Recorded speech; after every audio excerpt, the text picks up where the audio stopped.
नमस्कार, मी श्रीकांत घुले. आपण पाहताय झी 24 तास बुलेटिनमध्ये आपलं स्वागत आणि सुरुवात करूयात एका महत्त्वाच्या बातमीनं.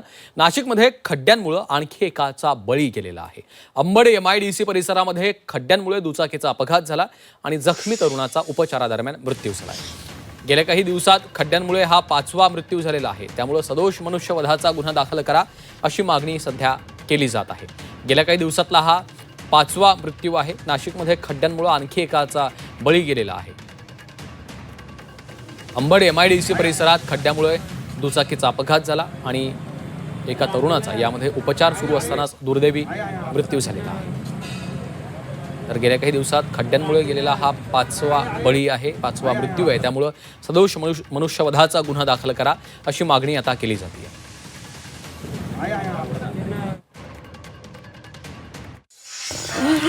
रस्ते नीट नसते कशाला आमच्या पोराचा सत्यानाश झाला असता हो. पण आमच्या तर गेलं, सगळं गेलं आमचं. आमच्या या पोरीसाठी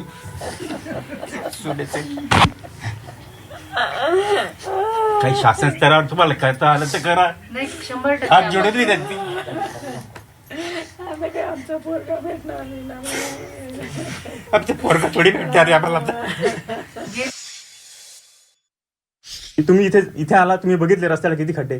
प्रत्येक रस्त्याला खड्डा आहे. कोणत्याही दिशेला जा तुम्ही, बघताय का तुम्ही? सामान्य व्यक्ती कसं जाणार आहे त्याच्यावरती? तुम्ही लक्ष द्या आणि सरकारने खरंच लक्ष घाला याच्यामध्ये. फक्त तुम्ही इकडच्या तिकडे काही करू नका. जे सामान्य जनतेसाठी आहे ना सुखी सोयी, त्या पहिले व्यवस्थित करा. दरम्यान निलेश कोतकर यांचा अपघात झाला त्या ठिकाणावरून वाहतूक पोलिसांशी संवाद साधलेला आहे आमचे प्रतिनिधी सागर गायकवाड. 28 तारखेला निलेश कोतकर याचा अपघात झालेला होता आणि काल त्याचा उपचारादरम्यान मृत्यू झालेला आहे. ज्या ठिकाणी निलेशचा अपघात घडलेला होता त्या ठिकाणी मी सध्या आहे. हाच तो परिसर आहे ज्या ठिकाणी हा अपघात निलेशचा झालेला होता. नेमकी काय घडलेलं होतं आणि नेमकी काय या खड्ड्यांमुळेच त्याचा जीव गेलेला आहे? सदर व्यक्तीची अवस्था बघितल्यानंतर आम्ही तात्काळ त्यांना उपचार करण्यासाठी MIDC पोलीस स्टेशनची मदत मागून त्यांना तात्काळ हॉस्पिटलमध्ये नेण्यात आले.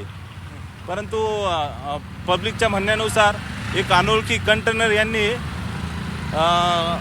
अंबड एक्सलोवरून इकडे अंबडकडे जात असताना त्यांना हे सगळंच या खड्ड्यांमुळे झालं होतं.